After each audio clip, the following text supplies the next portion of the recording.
ഏവർക്കും അക്ഷരമുറ്റത്തേക്ക് സ്വാഗതം.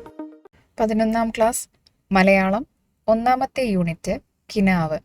ഈ യൂണിറ്റിൽ സന്ദർശനം, ഓർമ്മയുടെ ഞരമ്പ്, വേരുകൾ നഷ്ടപ്പെടുത്തുന്നവർ, മത്സ്യം എന്നിങ്ങനെ 4 അധ്യായങ്ങളാണ് ഉള്ളത്.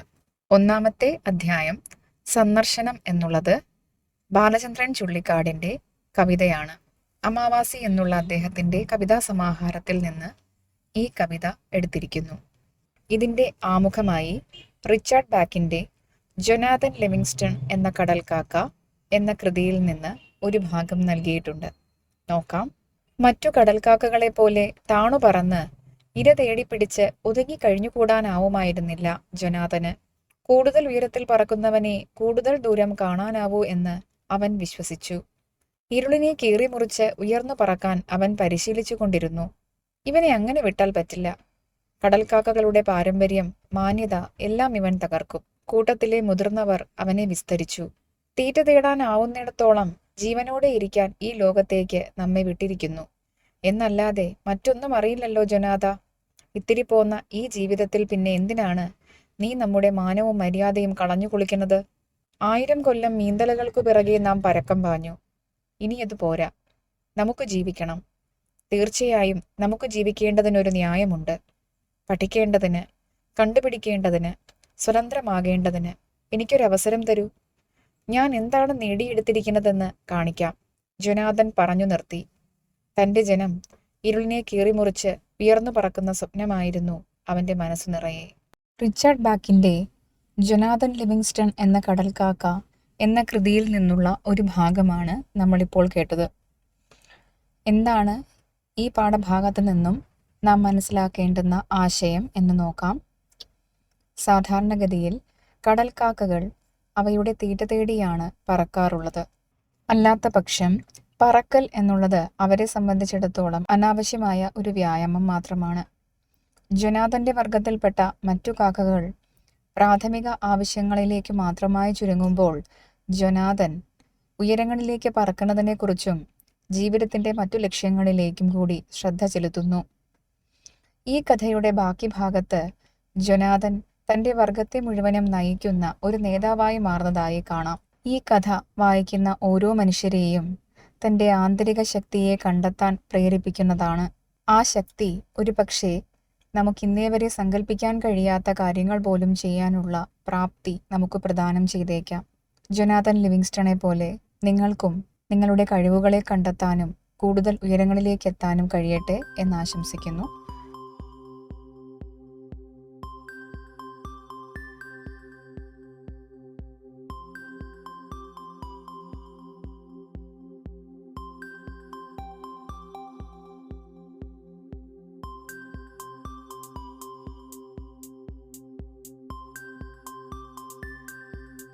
നമുക്ക് സന്ദർശനം എന്ന കവിതയിലേക്ക് കടക്കാം. ഈ യൂണിറ്റിലെ 1ാമത്തെ അധ്യായമാണ് ബാലചന്ദ്രൻ ചുള്ളിക്കാടിൻ്റെ സന്ദർശനം എന്ന കവിത. ഈ കവിത അദ്ദേഹത്തിൻ്റെ അമാവാസി എന്ന കവിതാ സമാഹാരത്തിൽ നിന്നും എടുത്തിരിക്കുന്നു. കവിത കേൾക്കാം.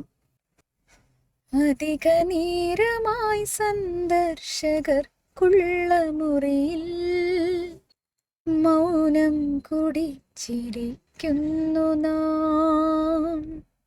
ജനലിനപ്പുറം ജീവിതം പോലെ പകൽ വെളിച്ചം പൊലിഞ്ഞു പോകുന്നതും ചിറകു പൂട്ടുവാൻ കൂട്ടിലേക്കോർമ്മതൻ കിളികളൊക്കെ പറന്നു പോകുന്നതും ഒരു നിമിഷം മറന്നു പരസ്പരം. മിഴികളിൽ നമ്മൾ നഷ്ടപ്പെടുന്നുവോ? മുറുകിയോ നെഞ്ചിടിപ്പിൻ്റെ താളവും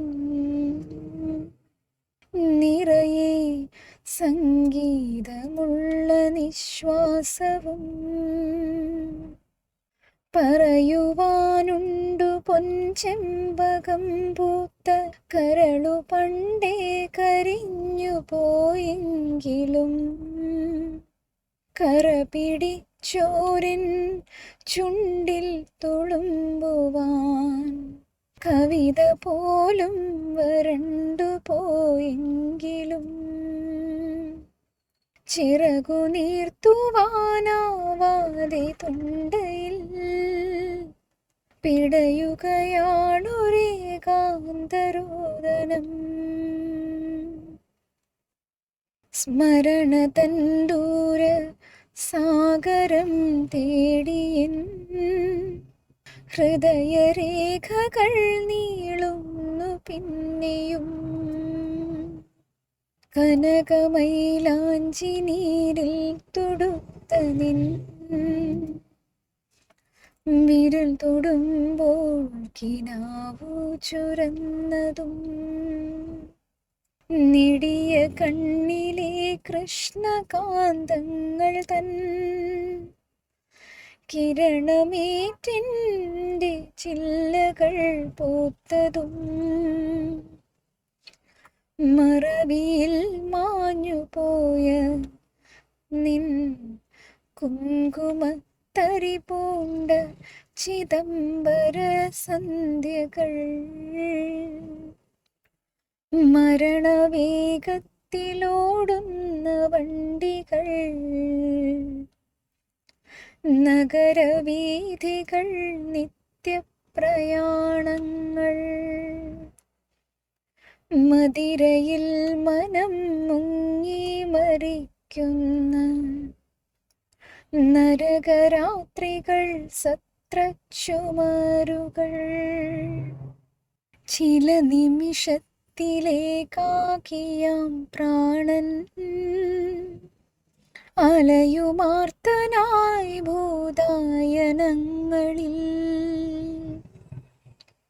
ഇരുളില്ല പൊഴുതിക്കുന്നു നിൻമുഖം കരുണമാം ജനനാന്തര സാന്ത്വനം അരുതു ചൊല്ലുവാൻ നന്ദി കരച്ചിലിൻ അഴിമുഖം നമ്മൾ കാണാതിരിക്കുക അരുതു ചൊല്ലുവാൻ നന്ദി കരച്ചിലിൻ അഴിമുഖം നമ്മൾ കാണാതിരിക്കുക സമയമാകുന്നു പോകുവാൻ രാത്രി തൻ നിഴലുകൾ നമ്മൾ പണ്ടേ പിരിഞ്ഞവർ സമയമാകുന്നു പോകുവാൻ രാത്രി തൻ നിഴലുകൾ നമ്മൾ പണ്ടേ പിരിഞ്ഞവർ. അമാവാസി, ബാലചന്ദ്രൻ ചുള്ളിക്കാട്. നമുക്ക് കവിതയുടെ വിശകലനത്തിലേക്ക് കടക്കാം. കവിതയുടെ സന്ദർഭം എന്താണെന്ന് ആദ്യമായി ഞാനൊന്ന് പറയുകയാണ്. 2 പ്രണയികൾ, ഒരു കാലത്ത് ഒരുപാട് അഗാധമായി ആഴത്തിൽ സ്നേഹിച്ചിരുന്നവർ. പിന്നീട് എന്തൊക്കെയോ കാരണങ്ങൾ കൊണ്ട് അവർക്ക് പരസ്പരം ഒന്നുചേരാൻ കഴിയാതെ പിരിയേണ്ടി വരുന്നു. പിരിഞ്ഞു കഴിഞ്ഞെങ്കിലും അവരുടെ ഉള്ളിൽ നിന്ന് ആ ഓർമ്മകളൊന്നും മാഞ്ഞു പോകുന്നില്ല. ഒരിക്കൽ അവർ പരസ്പരം കണ്ടുമുട്ടുന്നു. പക്ഷേ അപ്പോഴേക്കും അവരുടെ ഉള്ളിൽ വാക്കുകൾ ഉറഞ്ഞു പോയിരുന്നു. ഒന്നും മിണ്ടാനാവാത്ത വിധം അവർ സ്തംഭിച്ചിരുന്നു പോയി. പറയാനുള്ളതൊന്നും പറഞ്ഞു തീർക്കാൻ അവർക്ക് സമയം തികയുമായിരുന്നില്ല. പറഞ്ഞാൽ തന്നെയും വിരഹത്തിനും വേദനയ്ക്കും പരിഹാരമുണ്ടാവുകയില്ല എന്ന് അവർക്കറിയാമായിരുന്നു. പരിഹാരമില്ലാത്ത വേദനകളെ ചൊല്ലി വിലപിക്കാതിരിക്കാമെന്ന് അവർ സ്വയം തീരുമാനിക്കുന്നു. ഒടുവിൽ ഒന്നും മിണ്ടാനില്ലാതെ, ഒന്നും പറഞ്ഞാൽ തീരില്ല എന്നുള്ള തിരിച്ചറിവോടെ ഈ കണ്ടുമുട്ടൽ ഒന്നിനും പരിഹാരമല്ല എന്ന യാഥാർത്ഥ്യത്തെ അംഗീകരിച്ചുകൊണ്ട് അവർ പിരിഞ്ഞു പോകുന്നു. വീണ്ടും ഒരിക്കൽ കൂടി കവിത വരികളുടെ അർത്ഥം വായിച്ച് വിശകലനം ചെയ്യുകയാണ്. ശ്രദ്ധിച്ചിരിക്കുക. അധിക നേരമായി സന്ദർശകർക്കുള്ള മുറിയിൽ മൗനം കുടിച്ചിരിക്കുന്നു നാം. ജനലിനപ്പുറം ജീവിതം പോലെ ഈ പകൽ വെളിച്ചം പൊലിഞ്ഞു പോകുന്നതും ചിറകു പൂട്ടുവാൻ കൂട്ടിലേക്കോർമ്മതൻ കിളികളൊക്കെ പറന്നു പോവുന്നതും ഒരു നിമിഷം മറന്നു പരസ്പരം മിഴികളിൽ നമ്മൾ നഷ്ടപ്പെടുന്നുവോ. ഒരുപാട് നേരമായി അവർ ആ മുറിക്കുള്ളിൽ ഇരിക്കുകയാണ്. പക്ഷേ അവർക്ക് ഒന്നും തന്നെ മിണ്ടാൻ സാധിക്കുന്നില്ല. പഴയ ഓർമ്മകൾ ഒരു കടലിരമ്പം പോലെ അവരുടെ ഉള്ളിലേക്ക് ഇരച്ചു കയറിയിട്ടുണ്ട്. പക്ഷേ അവർക്കൊന്നും മിണ്ടാൻ സാധിക്കുന്നില്ല. എവിടെ നിന്ന് മിണ്ടി തുടങ്ങണം, എന്തു പറയണം എന്നൊക്കെയുള്ള ആശങ്കകളാവാം അവരുടെ മനസ്സിൽ നിറഞ്ഞിരിക്കുന്നത്. സമയം കടന്നു പോയിക്കൊണ്ടിരുന്നു. പകൽ വെളിച്ചം മാഞ്ഞ് ഇരുട്ട് മെല്ലെ വ്യാപിച്ചു തുടങ്ങി. എന്നിട്ടും അവർക്കൊന്നും മിണ്ടാൻ സാധിക്കുന്നില്ല. ഭൂതകാലത്തിൻ്റെ ഓർമ്മകളിലേക്ക് അവരുടെ മനസ്സിൻ്റെ പക്ഷികൾ എപ്പോഴോ പറന്നുപോയിരുന്നു. ഒരു നിമിഷം അവർ പരസ്പരം നോക്കി. ആ നോട്ടത്തിലൂടെ അവർ പരസ്പരം നഷ്ടപ്പെടുകയായിരുന്നു. തമ്മിൽ അവരുടെ കണ്ണുകളിടഞ്ഞപ്പോൾ അവർ വീണ്ടും ആ പ്രണയികളായി മാറുകയും പരസ്പരം ആകൃഷ്ടരാവുകയും ചെയ്യുന്നു. ആ നിമിഷങ്ങളിൽ അവർ സ്വയം മറന്ന് ഇരുന്നു പോവുകയാണ്. മുറുകിയോ നെഞ്ചിടിപ്പിൻ്റെ താളവും നിറയെ സംഗീതമുള്ള നിശ്വാസവും. ആ നിമിഷത്തിൽ അവരുടെ നെഞ്ചിടിപ്പ് വർദ്ധിക്കുകയും ശ്വാസം വേഗം വർദ്ധിക്കുകയും ചെയ്യുന്നതായി അവർക്ക് അനുഭവപ്പെടുന്നു. പറയുവാനുണ്ട് പൊൻചെമ്പകം പൂത്ത കരളു പണ്ടേ കരിഞ്ഞുപോയെങ്കിലും കറപിടിച്ചോരൻ ചുണ്ടിൽ തുളുമ്പുവാൻ കവിത പോലും വരണ്ടുപോയെങ്കിലും ചിറകു നീർത്തുവാനാവാതെ തൊണ്ടയിൽ പിടയുകയാണൊരേകാന്തരോദനം. എന്താണ്? പറയുവാനുണ്ട് പൊൻചെമ്പകം പൂത്ത കരള് പണ്ടേ കരിഞ്ഞുപോയെങ്കിലും. പണ്ട് യൗവനാവസ്ഥയിൽ പ്രണയകാലത്ത് അവളുടെ സാന്നിധ്യം കൊണ്ട് കവിയുടെ മനസ്സ് പൂത്തുലഞ്ഞിരുന്നു. അയാളുടെ ജീവിതത്തിലെ വസന്തകാലമായിരുന്നു ആ പ്രണയകാലം. അന്ന് അവളുടെ സാന്നിധ്യം കൊണ്ട് മാത്രം കവിയുടെ മനസ്സിൽ കവിത നിറഞ്ഞിരുന്നു. അതാണ് പൊൻചെമ്പകം പൂത്ത കരള് എന്ന് പറയുന്നത്. കവി ഹൃദയത്തെ കവിത കൊണ്ട് നിറച്ചിരുന്നത് ആ പ്രണയമായിരുന്നു. ഇന്ന് പലവിധത്തിലുള്ള ലഹരികൾ കാരണം ചുണ്ടുപോലും കരിഞ്ഞുപോയിരിക്കുകയാണ്. ഒരു കവിത മൂളാൻ അദ്ദേഹത്തിന് ഇന്ന് സാധിക്കുകയില്ല. പക്ഷേ ഇപ്പോഴും പറഞ്ഞറിയിക്കാനാകാത്ത ഒറ്റപ്പെടലിൻ്റെ വേദന അദ്ദേഹത്തിൻ്റെ തൊണ്ടയ്ക്കുള്ളിൽ കുരുങ്ങി നിൽക്കുകയാണ്. സ്മരണതൻ ദൂരസാഗരം തേടിയൻ ഹൃദയരേഖകൾ നീളുന്നു പിന്നെയും എന്നുവെച്ചാൽ ആഴത്തിലുള്ളതാണ് അവരുടെ പ്രണയത്തെക്കുറിച്ചുള്ള ഓർമ്മ. ആ ഓർമ്മകളിലേക്ക്, അതിൻ്റെ ഓരോരോ അണുക്കളിലേക്കും ഓരോ അംശത്തിലേക്കും ഓരോ സന്ദർഭത്തിലേക്കും ഓരോ ദിവസത്തിലേക്കും അദ്ദേഹത്തിൻ്റെ ഹൃദയത്തിലെ ഓർമ്മകൾ നീണ്ട് നീണ്ട് നീണ്ട് പോവുകയാണ്. അവസാനമില്ലാത്ത ഓർമ്മകളിലേക്ക് അദ്ദേഹം ആഴ്ന്നിറങ്ങുകയാണ്. ശ്രീ ബാലചന്ദ്രൻ ചുള്ളിക്കാടിൻ്റെ പ്രിയതമയായ വിജയലക്ഷ്മി എഴുതിയ കുറ്റസമ്മതം എന്ന കവിതയിൽ ഇതിനു സമാനമായ വരികൾ കടന്നു വരുന്നുണ്ട്. പഠിതാക്കൾ ഈ കവിത വായിക്കുന്ന സന്ദർഭത്തിൽ അത് കേൾക്കാനോ വായിക്കാനോ കൂടി ശ്രദ്ധിക്കുക. ഇവിടെ കവി പറയുന്നത് സ്മരണതൻ ദൂരസാഗരം തേടിയൻ ഹൃദയരേഖകൾ നീളുന്നു പിന്നെയും എന്നാണ്. വിജയലക്ഷ്മി പറഞ്ഞിരിക്കുന്നത് ദൂരത്തു നിന്നു നിൻ ഗന്ധമാ കോൾ കൊണ്ട കായൽ കടന്ന് അരികിലെത്തുന്നു എന്നാണ്. രണ്ടും സമാനമായ വരികളാണ്. പരീക്ഷയിൽ ഓർക്കാൻ ശ്രദ്ധിക്കുക. കനകമൈലാഞ്ചി നീരിൽ തൊടുത്ത നിൻ വിരൽ തൊടുമ്പോൾ കിനാവു ചുരന്നതും. എന്താണ്?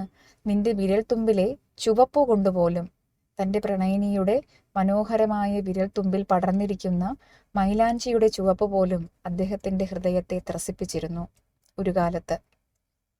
നെടിയ കണ്ണിലെ കൃഷ്ണകാന്തങ്ങൾ തൻ കിരണമേറ്റൻ്റെ ചില്ലകൾ പൂത്തതും. നമ്മൾ നേരത്തെ പറഞ്ഞു, അദ്ദേഹത്തിൻ്റെ യൗവനകാലത്തിൽ വസന്തം വിടർത്തിയവളാണ് തൻ്റെ കാമുകി എന്ന് കവി പറയുകയാണ്. കൃഷ്ണകാന്തം എന്ന് പറഞ്ഞാൽ വടക്കുനോക്കി യന്ത്രം, കോമ്പസ് എന്നിങ്ങനെയൊക്കെയാണ് അർത്ഥം. വടക്കുനോക്കി യന്ത്രത്തിൻ്റെ സ്വഭാവം നമുക്കറിയാം. ഏത് ദിക്കിലേക്ക് തിരിച്ചു വെച്ചാലും അതിൻ്റെ സൂചി വടക്ക് ദിക്കിലേക്ക് മാത്രമേ തിരിഞ്ഞിരിക്കുകയുള്ളൂ. അതുപോലെ കാമുകി, പ്രണയിനി ഏത് ഭാഗത്തു നിന്നാലും അവിടേക്ക് തിരിഞ്ഞു നിൽക്കുന്നതായിരുന്നു, അവിടേക്ക് ആകർഷിക്കപ്പെടുന്നതായിരുന്നു കവിയുടെ ഹൃദയം എന്ന് അദ്ദേഹം പറയുകയാണ്. എന്താണ് അതിൻ്റെ അർത്ഥമെന്നൊന്നുകൂടി നോക്കൂ. കനകമൈലാഞ്ചി നീരിൽ തൊടുത്ത നിൻ വിരൽ തൊടുമ്പോൾ കിനാവ് ചുരന്നതും. നിന്റെ കയ്യിലെ ചുവപ്പുകൊണ്ട്, മൈലാഞ്ചിയുടെ ചുവപ്പുകൊണ്ട് എനിക്ക് കിനാവ് ചുരന്നിരുന്നു. നിന്റെ കൈയുടെ വിരൽത്തുമ്പിലേക്ക് നോക്കുമ്പോൾ പോലും എൻ്റെ ഉള്ളിൽ കവിതയും കിനാവുകളും സ്വപ്നങ്ങളും നിറഞ്ഞിരുന്നു. നെടിയ കണ്ണിലെ, നീണ്ട കണ്ണിലെ കൃഷ്ണകാന്തങ്ങൾ തൻ കിരണമേറ്റൻ്റെ ചില്ലകൾ പൂത്തതും. എവിടെ നിന്നായാലും ഏത് കോണിൽ നിന്നായാലും എന്നിലേക്ക് മാത്രം വരുന്ന നിന്റെ കണ്ണിൻ്റെ നോട്ടങ്ങൾ കണ്ടിട്ട് എൻ്റെ ഹൃദയത്തിൻ്റെ ചില്ലകൾ പൂക്കുകയും തളർക്കുകയും ചെയ്തു എന്ന് അദ്ദേഹം പറയുന്നു. മറവിയിൽ മാഞ്ഞുപോയ നിൻ കുങ്കുമത്തരി പൂണ്ട ചിദംബര സന്ധ്യകൾ, എൻ്റെ ഹൃദയത്തിൻ്റെ ആകാശങ്ങളിൽ ചുവപ്പ് പടർത്തിയവളാണ് നീ. നിന്നെക്കുറിച്ചുള്ള ഓർമ്മകൾ എൻ്റെ ഹൃദയാകാശത്ത് വ്യാപരിക്കുന്നു എന്നാണ് കവി ഇവിടെ പറയുന്നത്. മരണവേഗത്തിൽ ഓടുന്ന വണ്ടികൾ, നഗരവീഥികൾ, നിത്യപ്രയാണങ്ങൾ. ഇതുവരെ പറഞ്ഞത് ഭൂതകാലത്തിൽ അവരുടെ പ്രണയം എങ്ങനെയായിരുന്നു എന്നുള്ളതാണ്. ഇനി പറയുന്നത് ഇന്ന് എങ്ങനെയാണ് കവി ജീവിക്കുന്നത് എന്നാണ്. മരണവേഗത്തിൽ ഓടുന്ന വണ്ടികൾ, നഗരവീഥികൾ, നിത്യപ്രയാണങ്ങൾ.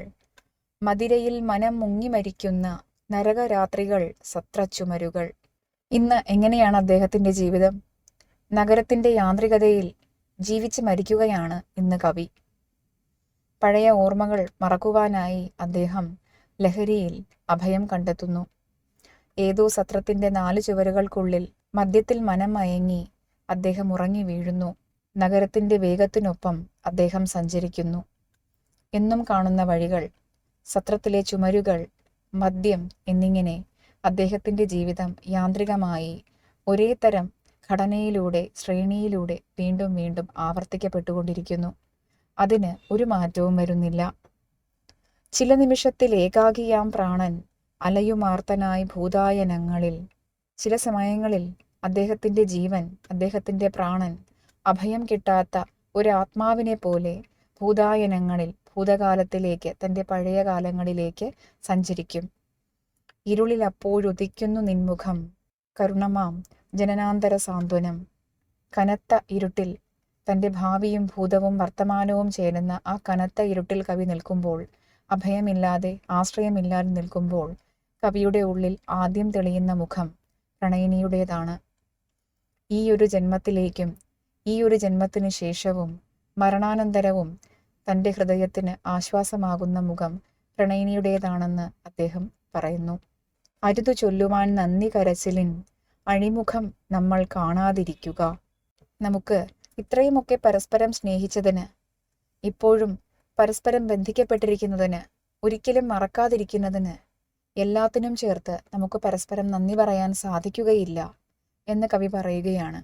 കാരണം ഒരിക്കലും അവസാനിക്കാത്തതും ഒരിക്കലും ഒന്നുചേരാൻ സാധിക്കാത്തതുമായ ഒരു പ്രണയത്തിൽ അകപ്പെട്ട് കിടക്കുകയാണ് കവിയും പ്രണയിനിയും.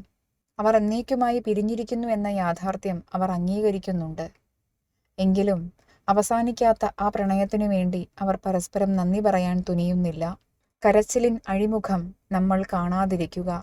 പിരിയുന്ന ഈ നേരത്ത് ഇനിയും നാം ഇവിടെ തുടരുകയാണെങ്കിൽ കരഞ്ഞു പോകുമെന്നുള്ള സത്യം കവി തിരിച്ചറിയുന്നു.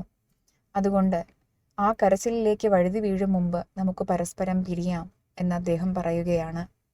സമയമാകുന്നു പോകുവാൻ രാത്രി തൻ നിഴലുകൾ, നമ്മൾ പണ്ടേ പിരിഞ്ഞവർ. രാത്രിയായിരിക്കുന്നു, നമുക്ക് പരസ്പരം പിരിയേണ്ട സമയം വന്നിരിക്കുകയാണ്. പക്ഷേ നമ്മൾ കരയേണ്ടതില്ല, കാരണം നമ്മൾ എന്നേ പിരിഞ്ഞവരാണ്. വീണ്ടും വീണ്ടും ആ ദുഃഖത്തെ ഓർത്ത് നാം കരയേണ്ടതില്ല എന്ന് സ്വയം സമാധാനിപ്പിച്ചുകൊണ്ട് കവിയും പ്രണയിനിയും പിരിഞ്ഞു പോകുന്നു. അമാവാസി, ബാലചന്ദ്രൻ ചുള്ളിക്കാട്. നമുക്ക് ഈ അധ്യായത്തിൻ്റെ പാഠഭാഗ പ്രവർത്തനങ്ങളിലേക്ക് കടക്കാം. അധ്യായത്തിന്റെ ഭാഗമായി നൽകിയിരിക്കുന്ന പാഠഭാഗ പ്രവർത്തനങ്ങളുടെ ഉത്തരമാതൃകകൾ ഇനി തുടർന്ന് വരുന്നതാണ്. അവ ശ്രദ്ധയോടെ കാണാനും എഴുതിയെടുത്ത് പഠിക്കാനും ശ്രദ്ധിക്കുക. ആ ഉത്തരമാതൃകകളെ മുൻനിർത്തി നിങ്ങളുടേതായ സ്വന്തം ഉത്തരങ്ങൾ രൂപീകരിക്കാനും ശ്രദ്ധിക്കുക. നന്ദി.